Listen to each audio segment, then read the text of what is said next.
하나님 말씀 고린도후서 12장 5절에서 10절 말씀입니다.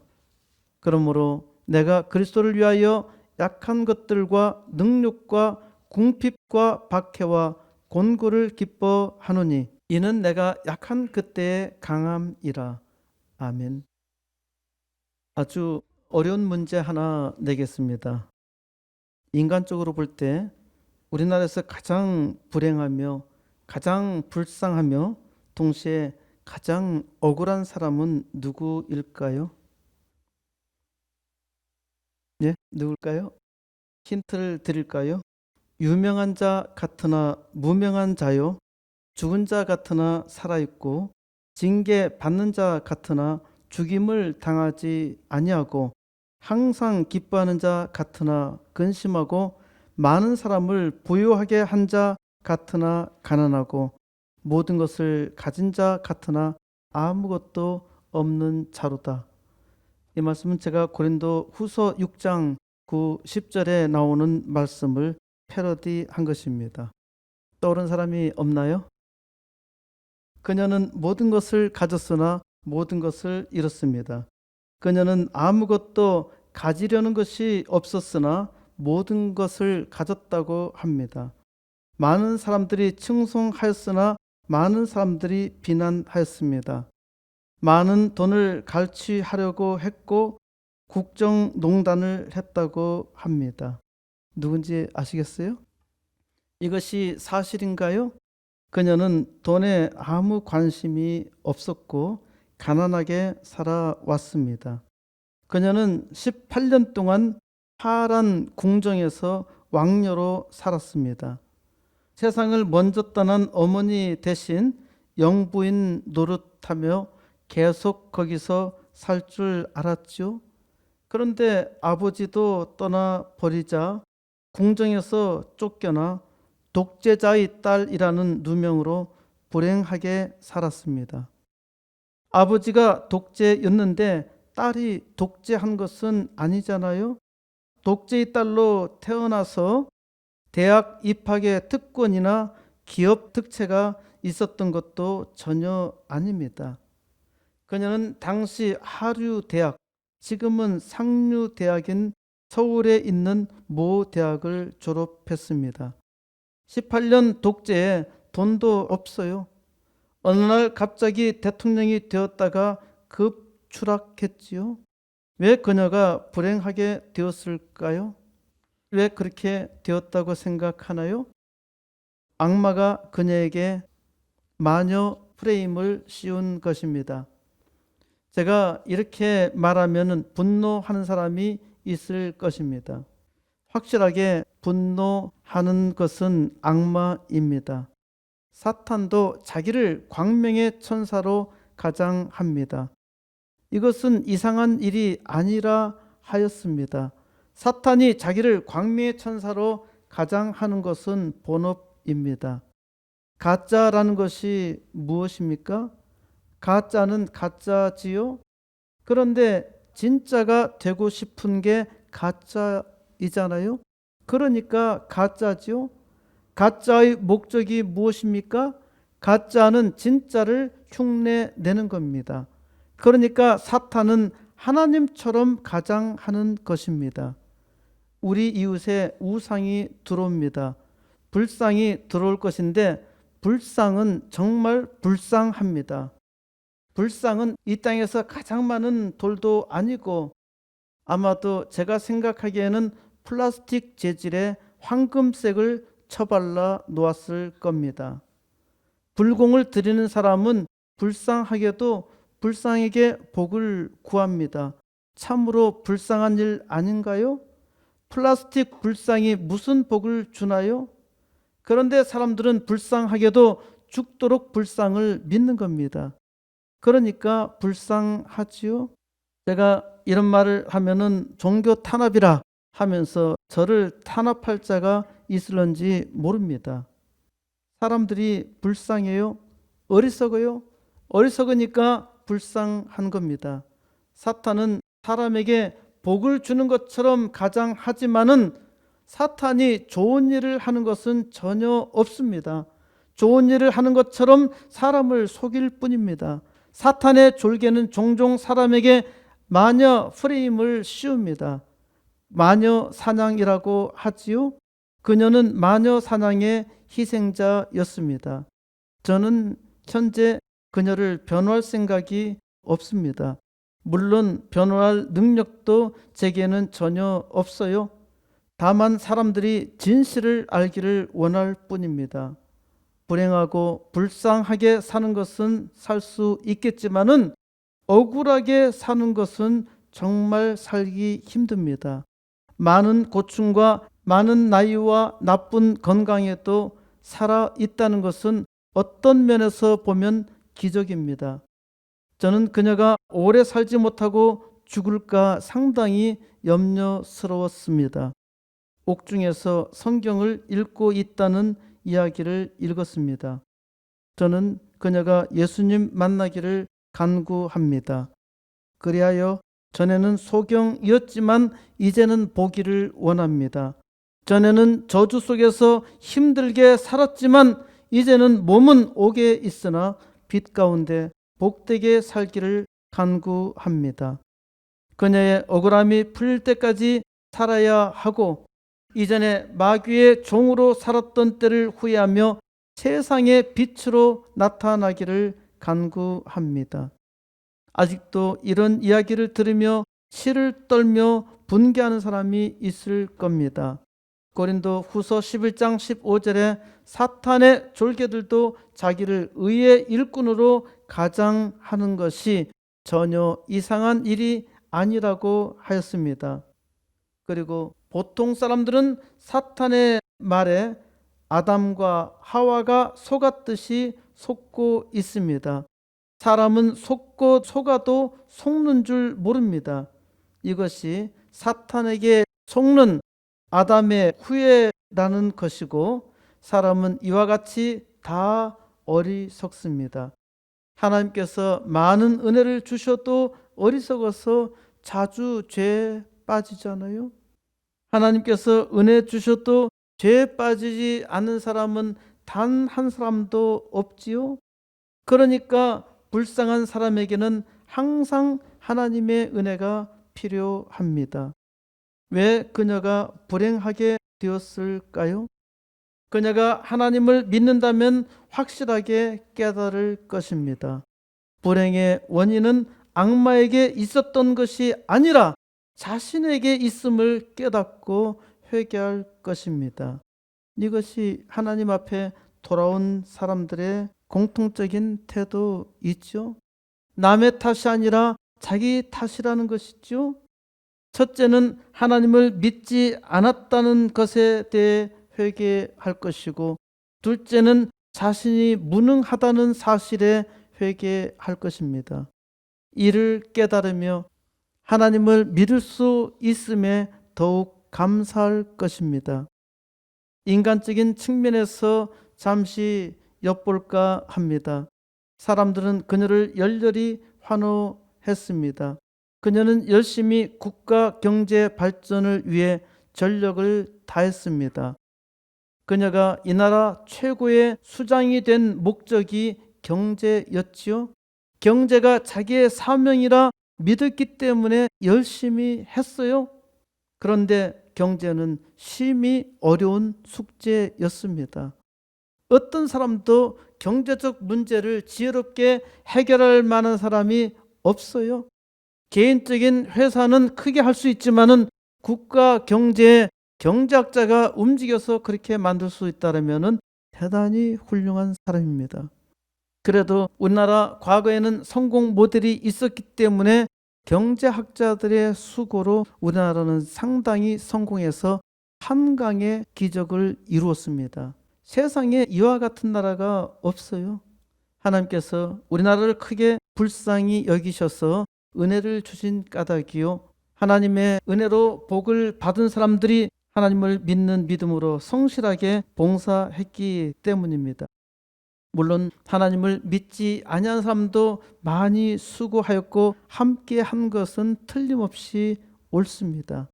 그러나 이 역사를 주관하시는 하나님께서 우리에게 복을 주셨다는 사실을 깨달아야 합니다.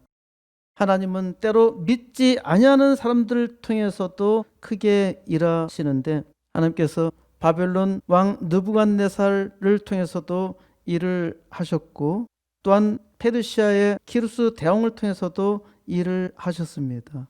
세상 모든 역사를 주관하시는 분이 하나님인 것을 믿고 하나님 앞에 겸손히 설 때 하나님의 능력을 나타낼 수 있습니다.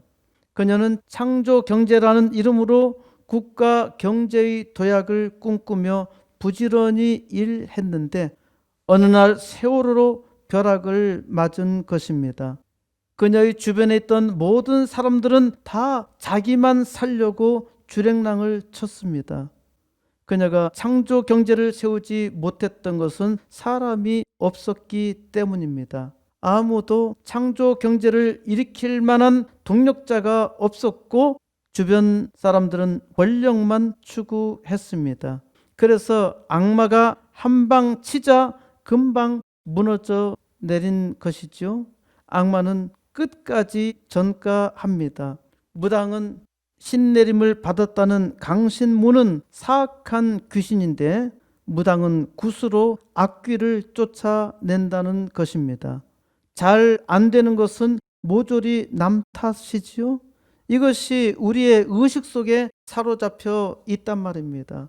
우리나라 사람들이 불행한 것은 특히 뭔가 잘 안 되면은 다 조상 탓이요, 남 탓이라는 것이죠. 자기의 책임을 갖고 자기의 인생을 살 줄 모릅니다. 그러니까 불행한 것이죠. 잘 되는 것은 당근 자기 탓이라는 겁니다. 이건 악마의 속삭임입니다. 하나님의 백성은 잘 되면은 남 탓이라 하고 잘 안 되면 내 탓이라 합니다. 누군가 나를 위해 기도해 주었기 때문에 내가 잘 된 것이고 내가 기도하지 않기 때문에 나와 이웃이 잘 안 되는 겁니다. 지금 세상이 힘들고 어렵습니까? 하나님의 백성들이 잘 기도하지 않는다는 겁니다. 우리 이웃의 불상이 들어온 것은 전적으로 제 탓입니다. 코스모스 교회는 교회 부흥의 열망으로 하나님께서 창립하셨습니다. 금년 80개 개척교회와 2개 학교를 세우는 것은 하나님께서 우선적으로 주신 사명입니다. 이를 믿고 부지런히 기도하는데 사탄이 우는 사자와 같이 자주 치고 들어와요. 그런데 이제는 저 옆에서 주문을 외우며 노골적으로 싸움을 걸어옵니다. 저는 사탄과 싸울 생각이 전혀 없어요. 하나님이 싸우셔야 하지요. 저는 사탄을 이기지 못합니다. 우리 조상 아담과 하와가 사탄에게 졌는데 저라고 별 수가 있겠습니까? 아담은 하나님께서 직접 만드셨으니까 저보다 머리가 훨씬 좋지요. 저는 꽃과 나무를 많이 보고 그 이름을 외워도 그 이름을 잘 기억하지 못합니다. 외우려고 노력해도 잘 외워지지 않아요. 아담은 모든 생명에 이름을 붙여 주었으니까 상당히 똑똑하지요. 저는 단 하나의 작은 들꽃에도 이름을 붙여준 일이 없습니다. 제가 붙여주었어도 금방 잊고 말았을 겁니다. 저한테 꽃 이름을 묻는 사람이 종종 있습니다만은 제가 대충 지어내가지고 말할 수도 있겠지요. 그 사람 모르니까 내가 말하는 것에 속을 수도 있어요. 그런데 속는 게 아니에요. 내가 이름을 지어주면 되지. 다 이름 그렇게 생겨난 거잖아요. 그런데 제가 아담보다 위대합니다. 왜 그런가요? 아담은 별 수 없었는데 저는 별 수 있습니다. 예수님이 계시니까요.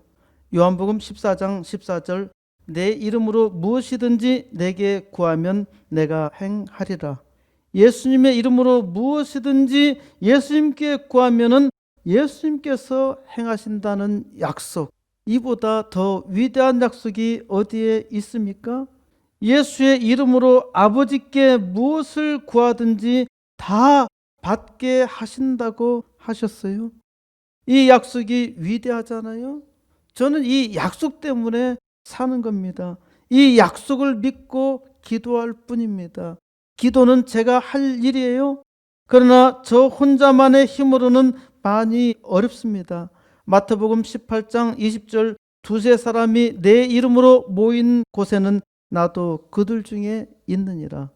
두세 사람이 내 이름으로 모인 곳, 거기가 교회입니다. 둘이든 셋이든 모여야 교회입니다. 교회는 복된 공동체입니다. 하나님께서 그 뜻을 이루게 하시려고 한 무리로 불러주셨습니다.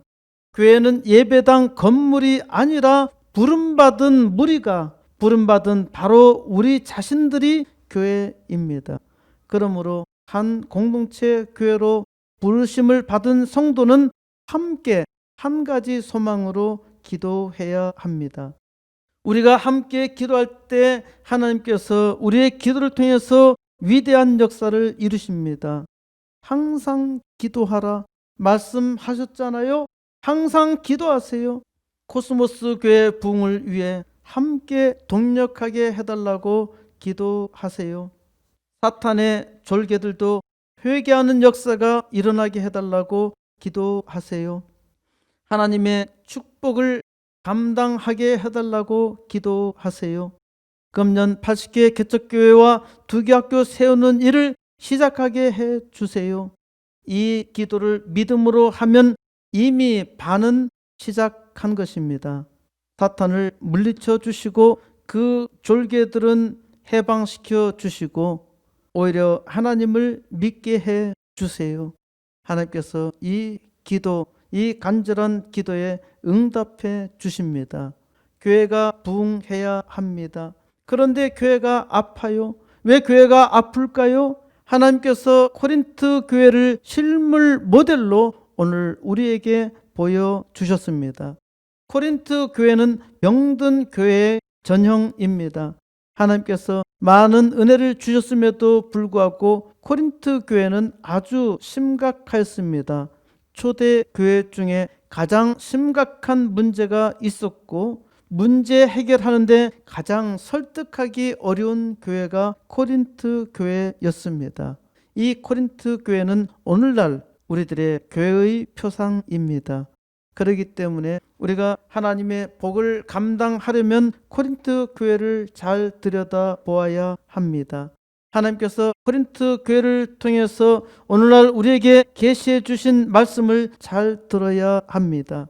코린트 교회의 코드를 한마디로 정리하자면 뭐라고 할 수 있을까요? 코린트 교회의 코드는 무엇일까요?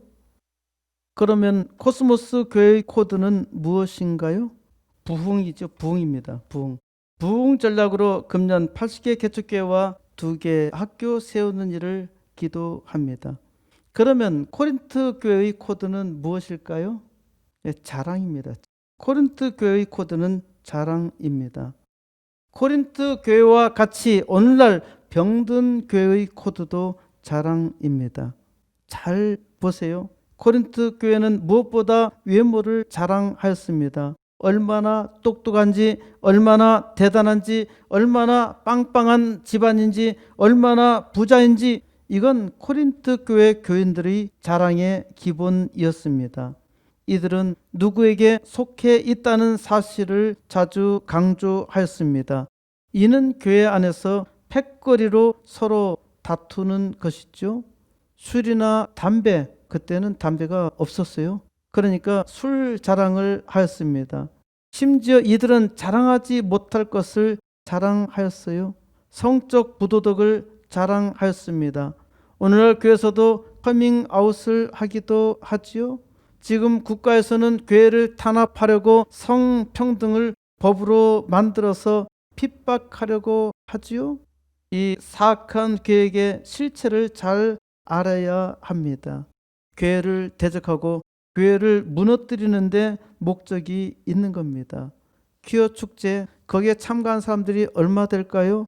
성소수자들이 대단합니까? 전부 다 정신 이상자들 아닌가요? 이렇게 말하면은 벌을 받는다는 겁니다. 내가 이 말을 할 수 있는 것이 자유민주주의 아닙니까? 정신 이상한 사람 보고 정신 이상하다 그랬는데 거기에 벌금을 때린대. 무슨 법이 이래요? 옛날 독재도 그렇게 안 했습니다.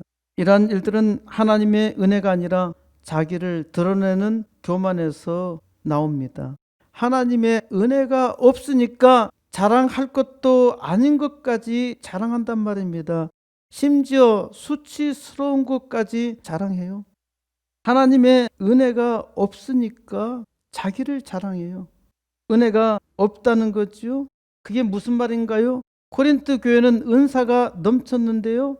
방언과 예언의 은사가 넘쳤다는 것인데 이들은 은사주의에 빠져 시끄러웠습니다. 바울이 교통정리하기 정말 힘들었어요. 이는 영적 교만입니다. 정말 영적으로 뜨겁다면은 하나님께서 뜻하시는 일을 해야 되지요. 이들이 영적으로 아주 뜨거운 것처럼 보이지만 거기에는 하나님의 은혜가 없었어요. 그 마음에 사랑이 없는데 밤새도록 교회에서 철야하며 방언을 하면은 무슨 소용이 있습니까? 바울이 지적한 것은 바로 이겁니다.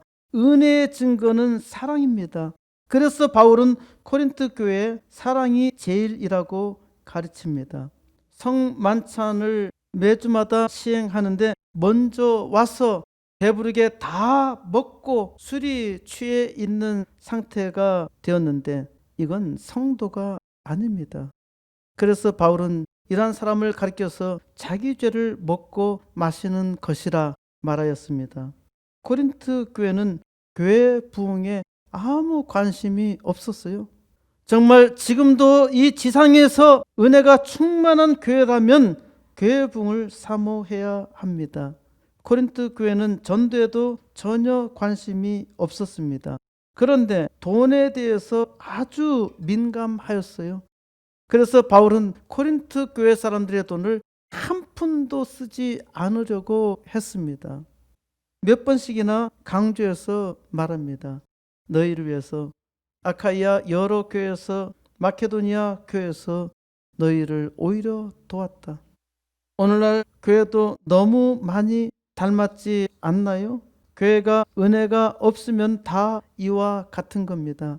세상의 빛과 소금이 되지 못하고 오히려 세상의 부끄러움이 되는데 안에서는 서로 분당을 나누어서 서로 싸우고 밖으로는 수치를 드러냅니다. 교회는 교회 되어야 합니다. 하나님의 은혜를 구하고 찬양하고 감사해야 합니다. 그 결과로 나타나는 것이 부흥입니다. 코스모스 교회는 부흥을 위해서 기도하고 전도 부흥을 위해 힘쓰고 있습니다. 코스모스 교회의 성도는 반드시 전도해야 합니다. 전도 목표는 평생 1명 구원 전도입니다. 평생 단 한 명만 전도하면 됩니다. 이것이 코스모스 교회 교인으로서의 사명입니다. 이를 위해 기도하세요. 병든 교회는 전도하지 않습니다. 병든 신자는 전도하지 않아요. 바울은 이와 같이 은혜가 없는 코린트 교회에 많은 고민이 있었습니다. 그래서 코린트 교회에 누구를 보내야 할까? 코린트 교회에 무엇을 말해야 할까? 하나님의 은혜로 바울에게는 좋은 동력자가 있었습니다. 바울이 코린트 교회에 할 말은 바로 이것입니다. 내가 약한 것을 자랑하리라. 바울이 자랑으로 충만한 코린트 교회에 자기의 약한 것을 자랑하겠다고 합니다. 인간적으로 강한 자기를 자랑하는 이 교인들에게 이들을 돌이킬 수 있는 것은 오직 약함 뿐이었습니다. 고린도 후서 12장 5절 내가 이런 사람을 위하여 자랑하겠으나 나를 위하여는 약한 것들 외에 자랑하지 아니하리라. 내가 이런 사람에 대하여 자랑한다는 바울은 영적으로 정직하여 하나님의 은혜를 받은 사람에 대해서 자랑하겠다는 말입니다. 이 말씀에 앞서 바울은 은혜가 충만한 진실한 사람에 대해 자랑하였습니다. 그러나 바울 자신에 대해서는 약한 것들 외에 자랑하지 아니하리라 말합니다. 약한 것들이 어떻게 자랑이 될 수 있겠습니까? 약한 것들을 자랑하면은 비웃잖아요. 그래서 때로 세상 사람들은 우리가 약한 것을 자랑할 때 비웃습니다. 아무것도 없는데 하나님의 은혜를 바랄 때에도 비웃습니다. 하나님께서 그 약함을 통해서 그리스도의 능력을 나타내심을 믿어야 합니다. 6절, 내가 만일 자랑하고자 하여도 어리석은 자가 되지 아니할 것은 내가 참말을 함이라. 그러나 누가 나를 보는 바와 같이 내게 듣는 바에 지나치게 생각할까 두려워하여 그만두노라. 내가 만일 자랑하여도 어리석은 자가 되지 아니한다는 것은 내가 진실을 말하기 때문이라 합니다. 진실을 말한다면 어리석은 자가 되지 않습니다. 그리스도의 능력이 내게 나타났을 때 내가 그리스도의 능력을 내가 진실로 간증하면 사람들은 듣습니다. 진실하게 자기가 약하다는 것을 자랑하면은 사람들이 어리석다고 조롱하지 않습니다. 그러나 누가 나를 보는 바와 내게 듣는 바에 지나치게 생각할까 두려워하여 그만두노라. 진실을 말한다 하더라도 때로는 어려움이 생길 수 있습니다. 진실을 말했는데 어떤 사람은 그 진실을 지나치게 확대하여 생각하며 말하기 때문입니다. 이것도 위험한 일이죠. 사람들은 들은 그대로 1단만 말해야 하는데 너무 지나치다가 2단으로 넘어갑니다. 오늘날에도 바울이 한 말을 지나치게 말하여 교회를 어지럽히는 사람들도 있고 2단으로 넘어간 사람들도 꽤 많습니다. 그러니까 말씀 그대로 알아듣는 것이 복입니다. 말씀을 잘 들어야 합니다. 7절, 여러 계시를 받은 것이 지극히 크므로 너무 자만하지 않게 하시려고 내 육체에 가시 곧 사탄의 사자를 주셨으니 이는 나를 쳐서 너무 자만하지 않게 하려 하심이라. 하나님께서 바울에게 주신 계시는 지극히 컸습니다. 계시가 너무 크면은 사람들은 자기가 받은 계시에 대해서 지나치게 자랑합니다. 지금도 지나치게 자랑하다가 종종 망한 사람이 있습니다. 그래서 너무 자만하지 않게 하시려고 육체의 가시 곧 사탄의 사자를 주었다고 합니다. 대체 하나님께서 바울에게 어떤 사탄의 사자를 주었을까요? 문맥의 흐름으로 볼 때 이것은 바울에게 있는 심각한 육체적 질병이었습니다. 무슨 병이었는지 알 수는 없습니다. 이는 고질병이었고 낫지 않는 겁니다. 바울은 수많은 사람들을 고쳤지만은 자기 몸에 난 병 하나 고칠 수 없었어요. 그러니까 상당히 고민이 되었죠. 그런데 바울은 깨달았습니다. 이 가시로 말미암아 바울로 하여금 자만하지 않게 한 것이지요. 사람이 모두 잘하면은 자꾸 자기의 능력을 드러내려고 합니다. 하나님을 믿는 사람도 모두 잘하면은 하나님을 자랑하는 것이 아니라 자기를 자랑하지요. 뭔가 아주 힘드는 게 있으면은 사람은 겸손하게 하나님의 은혜를 구할 수밖에 없습니다. 우리 교회가 5,000개 4,000 학교를 위해서 온 우주를 향해서 기도하니까 교만하여 망할까 싶어서 이웃에 우상을 두셨습니다.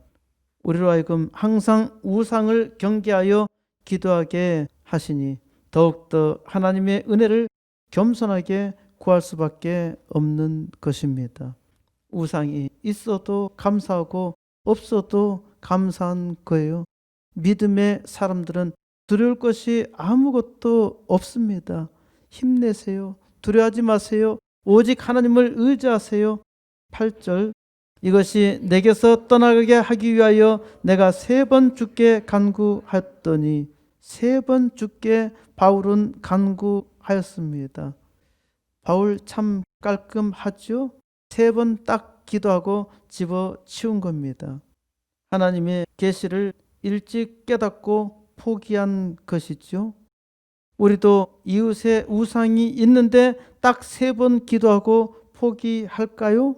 이거는 하나님의 계시가 아닙니다. 악마의 속삭임이지요. 항상 기도해야 합니다. 끝까지 기도해야 합니다. 끝까지 기도하도록 하나님께서 두셨다 믿고서 기도하세요. 저들의 결국은 망합니다. 저들의 졸개들이 하나님 앞에 돌아오기를 바라며 하나님 앞에 간구하세요. 하나님께서 우리의 간구를 들으시고 놀라운 일을 이루십니다. 9절 나에게 이르시기를 내 은혜가 내게 족하도다. 이는 내 능력이 약한 데서 온전하여 짐이라 하신지라. 그러므로 도리어 크게 기뻐함으로 나의 여러 약한 것들에 대하여 자랑하리니 이는 그리스도의 능력이 내게 머물게 하려 함이라. 바울은 3번 간구를 통해서 하나님의 계시를 깨달았습니다. 하나님께서 바울에게 주시는 계시는 2가지입니다. 첫 번째는 내 은혜가 내게 족하도다. 하나님의 은혜가 충분하다는 말씀입니다. 하나님의 계시의 말씀을 믿으면은 하나님의 은혜가 내게 충분하다는 것을 깨닫습니다. 믿음으로 살지 못하고 하나님의 말씀을 듣지 못하니 은혜 가운데 살지 못하는 거예요. 하나님의 은혜는 우리에게 충분합니다. 우리가 너무나 부족하고 너무나 교만해서 이 은혜를 감당하지 못하는 것이죠. 둘째는 이는 내 능력이 약한 데서 온전하여 짐이라. 약할 때 도리어 하나님의 은혜를 온전히 깨닫습니다. 이것이 하나님께서 보여주시는 계시입니다. 약할 때 하나님께서 은혜 주시는 강함이 됩니다. 이것이 기독교 신앙의 신비입니다. 이것이 우리가 세상을 이길 수 있는 비결입니다. 하나님의 놀라운 은혜지요. 10절 그러므로 내가 그리스도를 위하여 약한 것들과 능력과 궁핍과 박해와 곤고를 기뻐하노니 이는 내가 약한 그때의 강함이라.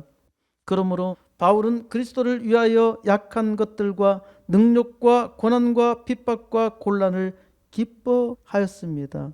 어떻게 그리스도를 위하여 약한 것들과 능력과 고난과 핍박과 곤란을 기뻐할 수 있겠습니까? 이것이 믿음의 신비입니다.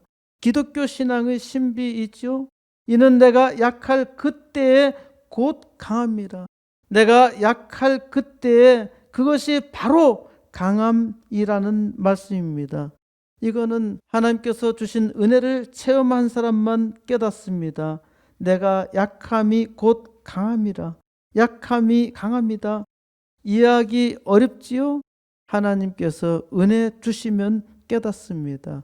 이것은 삶을 통해서만 깨달을 수 있는 거예요. 하나님의 은혜를 맛본 사람은 모두 다 이걸 경험하였습니다. 이것이 신앙이죠. 기독교 신앙은 체험하는 신앙입니다.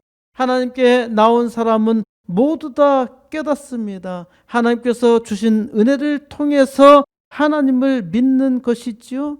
하나님을 잘 믿으면 믿는 사람들마다 하나님의 은혜에 충만한 사람은 그만큼 하나님께서 주신 증거가 쌓여 있는 겁니다. 하나님께서 수없이 은혜 주신 것이죠. 그리고 하나님께 나온 자는 모두 부족하다는 사실을 깨닫습니다. 내가 심히 부족하다는 것을 깨달을수록 하나님의 은혜가 크게 나타났습니다. 바울은 바로 약할 때 하나님께서 크게 역사하신다. 내가 약할 때 바로 그것이 그리스도의 능력이라는 사실을 깨달았습니다. 이것이 진정한 믿음이에요. 이것이 신앙입니다. 내가 약한 그때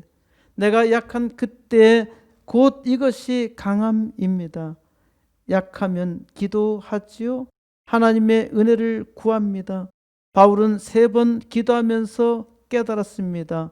바울은 너무나 약하여서 자기 힘으로 아무것도 할 수 없다는 것을 절실하게 깨닫고 하나님의 은혜를 구할 수밖에 없었습니다. 3번 기도하는 가운데서 바울은 하나님의 계시를 깨달았어요. 하나님께서 자기의 문제를 전혀 해결해 주지 않으시는데, 그러면은 에이, 하나님이 없어, 하나님을 믿을 필요가 없어, 시험 들어서 더 이상 바라지 않고 끝날 수도 있는데, 그 3번 기도의 끝에서 바울은 하나님을 본 것입니다. 지극히 약할 때 하나님의 은혜를 깨달았어요. 이것이 신앙입니다. 약할 그때 진정한 강함이 있었던 것을 봅니다. 이는 체험해 보지 않는 사람은 도무지 이해하기 어렵습니다. 이 일이 매우 어리석게 보입니다. 바울은 이 은혜가 있었기 때문에 어떠한 환경에서도, 어떠한 죽음의 위협에도 불구하고 도리어 하나님께 감사하며 하나님의 깊은 은혜에 들어갈 수 있었습니다. 내가 약한 그때 반드시 기도합니다. 간절히 하나님의 은혜를 구하면 하나님께서 나타내어 주십니다. 겸손하게 하나님의 계시를 바라보면 하나님의 뜻을 알 수 있어요. 하나님, 코스모스 교회 금년 80개 개척교회와 2개 학교를 주세요. 우리는 약하잖아요. 가진 것이 아무것도 없어요. 능력도 없어요. 사람도 없어요. 무엇으로 할 수 있나요? 내가 약하여 하나님께 간절히 기도할 때, 그때가 하나님께서 일하시는 때입니다. 더욱더 하나님을 의지하여 은혜를 사모할 때, 이것이 바로 그리스도인의 강함입니다.